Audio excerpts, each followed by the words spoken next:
was once a baker who had a shop in a small town in America. This baker was not a very kind man. He never gave his customers any more bread than necessary for their money, and he never smiled. But he was a very good baker. His bread was the softest bread that you could imagine. Sometimes customers paid for their bread and started eating it there in the shop. His cakes were really delicious. People came to his shop from all over town.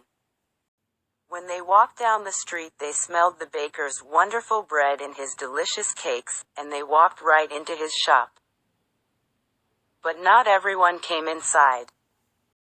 Some people just stood outside the shop, smelling and looking in through the windows. The baker didn't like this. Their stomachs are full of the smell of my bread. I'm giving them a free lunch, and I get nothing for my hard work, he said to himself.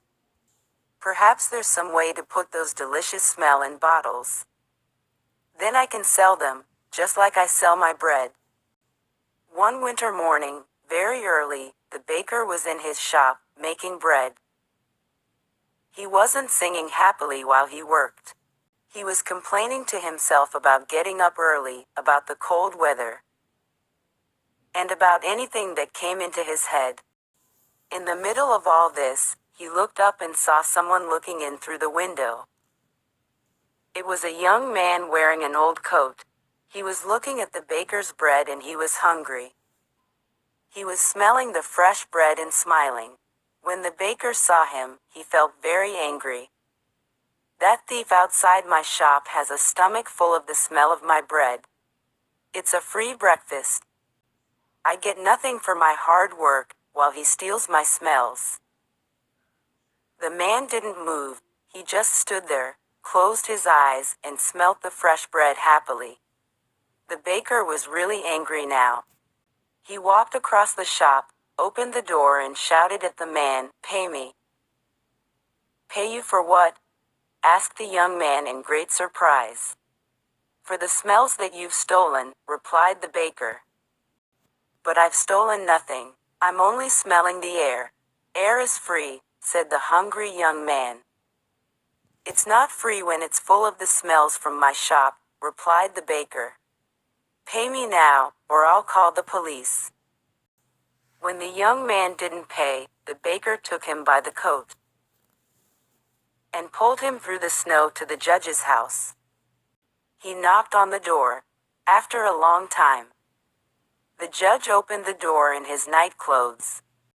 He looked at the baker and the hungry young man standing outside in the street. It was 6 o'clock in the morning.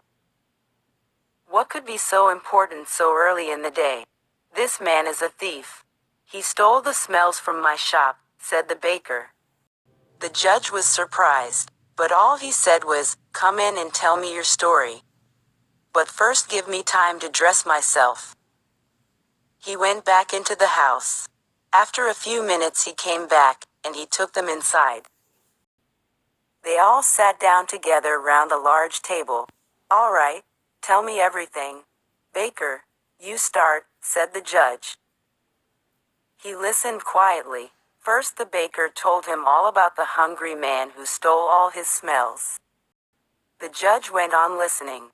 Then the young man told him that air was free, and that any man could have as much as he wanted.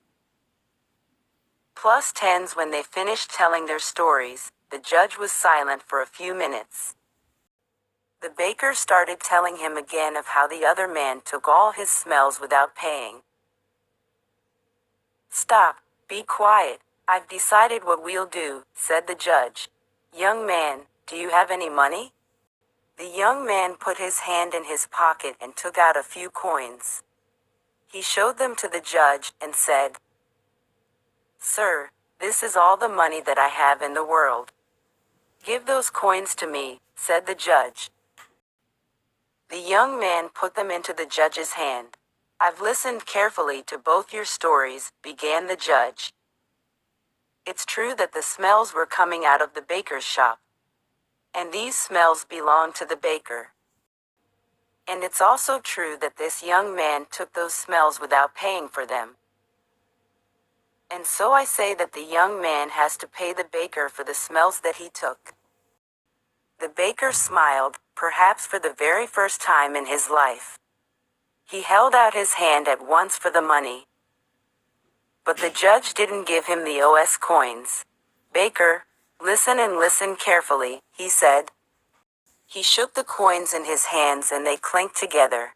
"That can pay for the smells," he said to the baker.